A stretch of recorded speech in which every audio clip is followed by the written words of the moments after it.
അപ്പോൾ ഈ അടുത്ത് വളരെ സങ്കടത്തോടു കൂടി ഒരു വാർത്ത വീണ്ടും കാണാൻ വേണ്ടി ഇടയായി.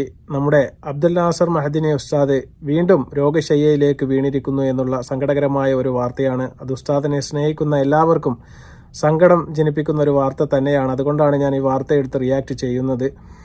അദ്ദേഹത്തെ ഇപ്പോൾ എറണാകുളത്തുള്ള ഒരു ഹോസ്പിറ്റലിൽ അഡ്മിറ്റാക്കിയിരിക്കുന്നു എന്നുള്ളതാണ് വാർത്തയാണ് ഇപ്പോൾ പുറത്തു വന്നിരിക്കുന്നത്. അദ്ദേഹം ഏറെ നാളായി, വർഷങ്ങളായിട്ട് സൂക്കേടുമായി മല്ലിടുന്നതാണ് നമ്മൾ കാണുന്നത്. ഉസ്താദിന് ഇതുവരെ അതിൽ നിന്നൊരു മോചനം ഇപ്പോഴും കിട്ടിയിട്ടില്ല എന്നുള്ളതാണ്. ദീർഘനാളത്തെ ഈ ജയിൽവാസത്തിന് ശേഷം ഈ അടുത്തിടെയാണ് അദ്ദേഹം ഈ രോഗവുമായി ബന്ധപ്പെട്ട് ചികിത്സയ്ക്കായിട്ട് അദ്ദേഹത്തിൻ്റെ വീട്ടിൽ തിരിച്ചെത്തിയത്.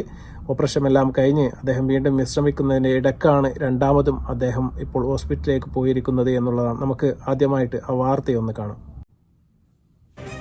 രജീഷ്, കഴിഞ്ഞ ദിവസമാണ് അബ്ദുൽ നാസർ മഅ്ദനിയെ ശാരീരിക അവശതകൾ കണ്ടതിനെ തുടർന്ന് എറണാകുളം മെഡിക്കൽ ട്രസ്റ്റ് ആശുപത്രിയിൽ കൊണ്ടുവന്നത്. എറണാകുളം മെഡിക്കൽ ട്രസ്റ്റ് ആശുപത്രിയിലാണ് അദ്ദേഹം ചികിത്സയിലുള്ളത്.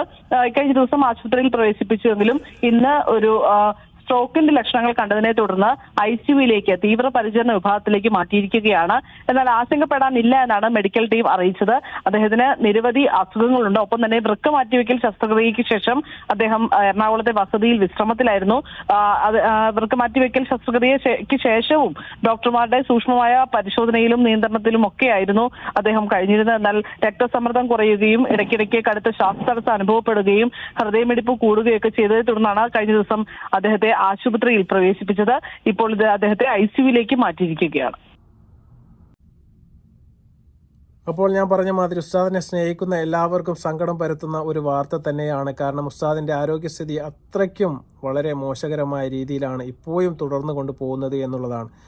മസ്തിഷ്ക ആഘാത ലക്ഷണം പ്രകടിപ്പിച്ചതിനെ തുടർന്നാണ് അദ്ദേഹത്തെ അത്യാഹിത അല്ലെങ്കിൽ ICU വിഭാഗത്തിലേക്ക് പ്രവേശിപ്പിച്ചത് എന്നാണ് ഡോക്ടർമാർ തന്നെ പറയുന്നത്. എന്നാലും ആശങ്കപ്പെടേണ്ട സാഹചര്യം ഇപ്പോൾ നിലവിലില്ല എന്ന് ഡോക്ടർമാർ അവരെ അറിയിച്ചതിൻ്റെ അടിസ്ഥാനത്തിൽ PDP, അവരുടെ രാഷ്ട്രീയ പാർട്ടി ഇപ്പോൾ പത്രക്കുറിപ്പിലൂടെ ആശങ്കപ്പെടേണ്ട യാതൊരു സാഹചര്യവും നിലവിലില്ല എന്ന് നമ്മെ അറിയിക്കുന്നതും ഒരു സന്തോഷകരമായൊരു വാർത്തയുമാണ്. തീർച്ചയായിട്ടും അദ്ദേഹം, നിങ്ങൾക്ക് എല്ലാവർക്കും അറിയാം, ഈ വിചാരണ തടവുകാരനായിട്ട് പതിറ്റാണ്ടുകളോളം അദ്ദേഹം ഇപ്പോഴും ഈ ജയിൽവാസം അനുഭവിച്ചു വന്ന ഒരു വ്യക്തിയാണ്. ഈ നിമിഷം വരെ അദ്ദേഹത്തെ കുറ്റക്കാരനാണ് എന്ന് ഒരു കോടതിയും ഇതുവരെ വിധിച്ചിട്ടില്ല എന്ന് കൂടി നിങ്ങൾ മനസ്സിലാക്കണം. അദ്ദേഹം ഇപ്പോഴും ഒരു നിരപരാധിയാണ്.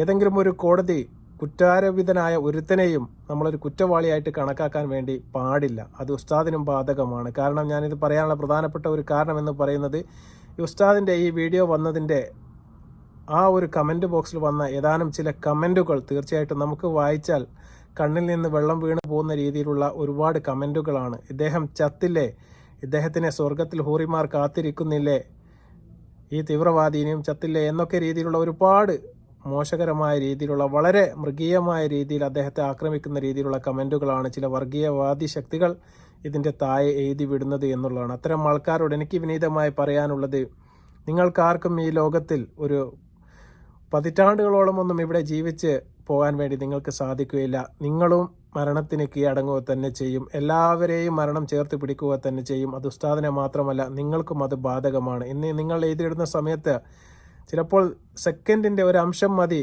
നിങ്ങളുടെ ജീവനും തൊലിഞ്ഞു പോകാൻ വേണ്ടിയിട്ട്. ആ ഒരു ഓർമ്മ ഈ എഴുതുന്ന സമയത്തും അതുപോലെ തന്നെ പറയുന്ന സമയത്തും നമുക്ക് വേണമെന്നുള്ളതാണ്.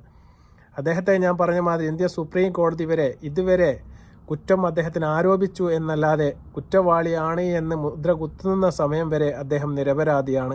ആ സമയം വരെ നിങ്ങൾ യാതൊരു വിധത്തിലും അദ്ദേഹത്തെ ഒരു തീവ്രവാദിയാണ് എന്ന് അങ്ങനത്തെ ഒരു തീരുമാനത്തിലേക്ക് എത്താൻ വേണ്ടി ആർക്കും ഒരു അധികാരവും നമ്മുടെ രാജ്യമോ അവിടുത്തെ സുപ്രീം കോടതിയോ നമുക്ക് ആർക്കും നൽകിയിട്ടില്ല. അത്രയും പാവപ്പെട്ട ഒരു മനുഷ്യൻ എന്ന് പറഞ്ഞാൽ അദ്ദേഹത്തിൻ്റെ ജീവിതത്തിൽ അദ്ദേഹത്തിൻ്റെ ഏറ്റവും കൂടുതൽ സമയം അദ്ദേഹം ഇപ്പോൾ ചെലവഴിച്ചത് ഈ ഐക്കുള്ളിലാണ്, അല്ലെങ്കിൽ സെല്ലിനുള്ളിലാണ്, കാരാഗൃഹത്തിലാണ് എന്നുള്ളതാണ്. അദ്ദേഹത്തിൻ്റെ ഏറ്റവും നല്ല സമയങ്ങളെല്ലാം തന്നെ അദ്ദേഹം കഴിഞ്ഞു പോയിരിക്കുന്നു. അതിൽ ഏറ്റവും കൂടുതൽ പല സൂക്കേട് കൊണ്ടും അദ്ദേഹം വിഷമിക്കുന്നതും നമ്മൾ കണ്ടു. അയാൾ ഡയാലിസിസ് ചെയ്തുകൊണ്ടാണ് അദ്ദേഹത്തിൻ്റെ ജീവൻ തന്നെ നിലനിർത്തിക്കൊണ്ട് പോകുന്നത്. ഇപ്പോഴാണ് അദ്ദേഹത്തിന് അതുമായി ബന്ധപ്പെട്ട ഓപ്പറേഷൻ കഴിഞ്ഞത്. അതിനുശേഷം അദ്ദേഹത്തിൻ്റെ വീട്ടിൽ വിശ്രമിക്കുന്ന ആ ഇടവേളയിലാണ് ഇപ്പോൾ രണ്ടാമതും മസ്തിഷ്കവുമായി ബന്ധപ്പെട്ട ഒരു സ്ട്രോക്ക് എന്ന് പറയുന്ന അസുഖത്തിൻ്റെ ലക്ഷണങ്ങളെ കൊണ്ട് ഉസ്താദിനെ ഇപ്പോൾ ഹോസ്പിറ്റലിൽ അഡ്മിറ്റാക്കിയിരിക്കുന്നത് എന്നുള്ളതാണ്.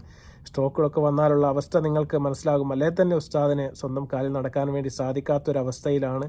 അതുകൊണ്ട് ഈ വീഡിയോ കാണുന്ന എല്ലാ സഹോദരന്മാരും നമ്മുടെ ഉസ്താദിന് വേണ്ടി നിങ്ങളുടെ പ്രാർത്ഥനയിൽ എത്രയും പെട്ടെന്ന് അദ്ദേഹത്തിന് ശിഫ നൽകാൻ വേണ്ടി ദുആ ചെയ്യണമെന്ന് ആത്മാർത്ഥമായി ഞാൻ അഭ്യർത്ഥിക്കുകയാണ്.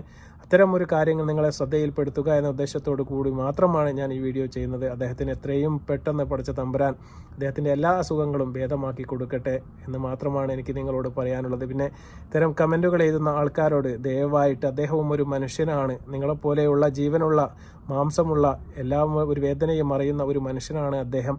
നിങ്ങൾ എഴുതുന്ന ഇത്തരം കമൻറ്റുകൾ അദ്ദേഹം വായിക്കാനിടയായാൽ അദ്ദേഹത്തിൻ്റെ ഒരു മാനസികാവസ്ഥ തീർച്ചയായിട്ടും നിങ്ങളൊന്ന് ചിന്തിച്ചു പോവുക തന്നെ വേണം. കാരണം ഞാൻ പറഞ്ഞതുപോലെ അദ്ദേഹം ഒരു കുറ്റാരോപിതനായിട്ടാണ് ഇന്നും നമ്മുടെ നിയമത്തിൻ്റെ കണ്ണിൽ കാണപ്പെടുന്നത്. അദ്ദേഹത്തിന് കുറ്റം ചെയ്തു എന്ന് കോടതി വിധിക്കുന്നത് വരെ അദ്ദേഹം നിരപരാധിയാണ് എന്നുള്ളത് നിങ്ങളെല്ലാവരും ഒന്ന് മനസ്സിലാക്കുക തന്നെ വേണം.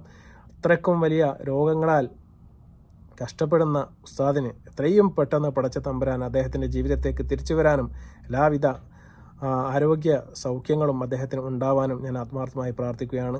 നിങ്ങളുടെ ദുആയിൽ ഒരിക്കൽ കൂടി ഞാൻ ഓർമ്മിപ്പിക്കുകയാണ്, ഉസ്താദിന് വേണ്ടി നിങ്ങൾ ദുആ ചെയ്യണം. ആ ദുആയിൽ ഉസ്താദിനെ ഉൾപ്പെടുത്തണമെന്ന് ആത്മാർത്ഥമായി ആഗ്രഹിക്കുന്നു. വീണ്ടും നല്ലൊരു വീഡിയോയുമായി വരുന്നതുവരെ അസ്സലാമു അലൈക്കും വറഹ്മത്തുള്ളാഹി തആല വബറകാതുഹു.